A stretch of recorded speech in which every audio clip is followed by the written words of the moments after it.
मेरे प्यारे भाइयों एवं बहनों, मैं कालरात्रि माता की कथा कहने जा रही हूँ। आप लोग ध्यानपूर्वक सुने। एक समय की बात है। शुंभ, निशुंभ और रक्तबीज नामक 3 दुष्ट दैत्य थे। इन तीनों ने मिलकर तीनों लोक में हाहाकार मचा दिया था। समस्त प्राणियों और देवताओं के सामने जीवन संकट उत्पन्न हो गया था। इन दुष्ट दैत्यों के बल के आगे कोई भी अस्त्र शस्त्र टिक नहीं पा रहा था। परेशान होकर सभी देवतागण भगवान शिव के पास पहुंचे और उनसे समस्त प्राणियों और अपने प्राणों की रक्षा की गुहार लगाई। शिव जी ने देवताओं की व्यवस्था को समझते उन्हें शीघ्र ही संकट से छुटकारा दिलाने एवं समस्त प्राणियों की सुरक्षा का वचन दिया। शंकर जी को पता था कि इस दैत्य का संहार माता पार्वती ही कर सकती है। इसलिए भगवान शिव ने माता पार्वती जी से कहा कि हे आदि शक्ति जगत जननी, आपके तेज का सामना तीनों लोक में कोई नहीं कर सकता है। आप इस दुष्ट राक्षसों का वध करके इस सृष्टि की रक्षा करें। शिव जी की आज्ञा पाकर माता पार्वती जी ने दुर्गा का रूप धारण किया और शुंभ, निशुंभ एवं रक्त बीज का वध करने निकल पड़ी। मगर उन दानवों को समाप्त करने में एक विकराल समस्या थी। रक्त बीज को यह वरदान मिला हुआ था कि जहाँ भी उसके रक्त की एक भी बूंद गिरेगी, वहाँ रक्त बीज जैसा दूसरा दानव उत्पन्न हो जाएगा, जिसके कारण उसका वध करना अत्यधिक कठिन था।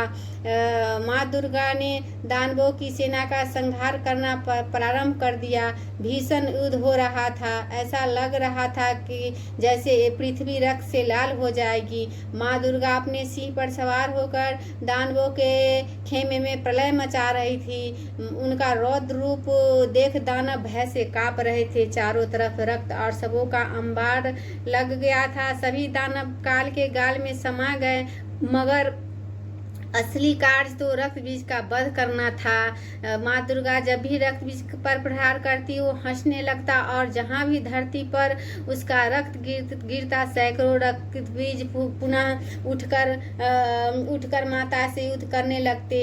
माता समझ गई थी इसका वध करने के लिए इसका रक्त भूमि पर नहीं गिरने देना है। आदिशक्ति माता दुर्गा ने उसी क्षण अपने तेज से माँ कालरात्रि को उत्पन्न किया और जैसे ही माँ दुर्गा ने रक्त बीज का सर काटा, कालरात्रि ने उसका रक्त नीचे गिरने से पहले ही अपने मुंह में भर लिया और दूसरा रक्त बीज उत्पन्न ही न हो सका। इस प्रकार माँ दुर्गा की स्वरूप कालरात्रि प्रकट हुई और रक्त बीज का वध हुआ। तब से माँ कालरात्रि देवी के साथ में स्वरूप के रूप में स्थापित हुई। दुर्गा पूजा के 7वें दिन माँ कालरात्रि की उपासना का विधान है। इस दिन साधक का मन सहस्त्रार चक्र में स्थित रहता है। उसके लिए ब्रह्मांड की समस्त सिद्धियों का द्वार खुलने लगता है। इस चक्र में स्थित साधक का मन पूर्णतः माँ कालरात्रि के स्वरूप में अवस्थित रहता है।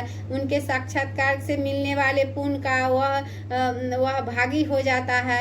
उसके समस्त पापों विघ्नों का नाश हो जाता है। उसे अक्षय पुण्य लोकों की प्राप्ति होती है। माँ कालरात्रि दुष्टों का विनाश करने वाली है। दानव, दैत्य, राक्षस, भूत, प्रेत आदि अनेक स्मरण मात्र से ही भयभीत होकर भाग जाते हैं।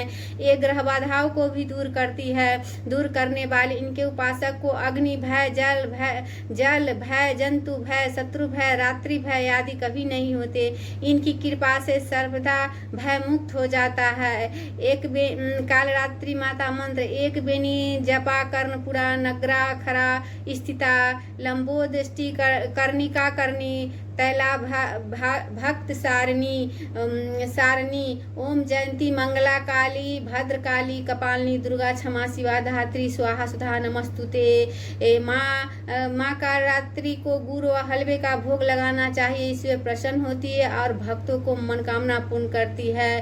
कालरात्रि माता के पूजा के लिए प्रातः 4 बजे से 6 बजे तक समय सर्वोत्तम माना जाता है। इस दिन प्रातः काल जल्दी स्नान आदि करके माँ की पूजा करने के लिए साधक को लाल रंग के कपड़े पहनने चाहिए। इसके बाद माँ के सामने घी का दीपक प्रज्वलित करे। अब फूल, फल, मिठाई आदि से ध्यानपूर्वक सावधानी बरतते हुए माँ कालरात्रि की पूजा करे प्रारंभ करे। पूजा के समय ऊपर दिए मंत्रों का जाप करना चाहिए। उसके बाद माँ कालरात्रि की आरती करनी चाहिए। सिद्धि कुंज का दुर्गा चालीसा, सिद्धि कुंज का काली चालीसा, अगला स्तोत्रम आदि का पाठ करना चाहिए। इसके अलावा नवरात्रि की 7वीं रात्रि में सरसों के तेल या तिल के तेल से अखंड ज्योति भी जलानी चाहिए। माता को स्वरूप स्वरूप को अपने मन में अवस्थित करके मानव को मनुष्य को संपूर्ण निष्ठा भाव से माँ कालरात्रि की उपासना करना चाहिए। यम नियम संयम से उसे ध्यान पूर्वक पालन करना चाहिए। अपने शरीर पर वचन और कर्म से पवित्रता रखनी चाहिए। यह शुभंकरी देवी है। इनका उपासना से होने वाले शुभ लाभों का गणना नहीं की जा सकती। पूजा के अंत में हमें अपने गलतियों के लिए प्रार्थना करना चाहिए। बोलो कालरात्रि माता की जय, बोलो दुर्गा मैया की जय, बोलो मैया रानी की जय। कालरात्रि देवी दुर्गा का ही एक स्वरूप है जिसे दैत्य रक्त बीज के वध के लिए माता ने अपने तेज से उत्पन्न किया था। माता रानी की कृपा से घर में खुशियाँ होती है और सभी कष्ट दूर होते हैं और सभी संकट से मुक्त होकर भक्त सदा खुशहाल जीवन व्यतीत करते हैं। बोलो जय माता जी, बोलो जय माता जी। मंगल की सेवा सुन मेरी देवा, हाथ जोड़ तेरे द्वार खड़े।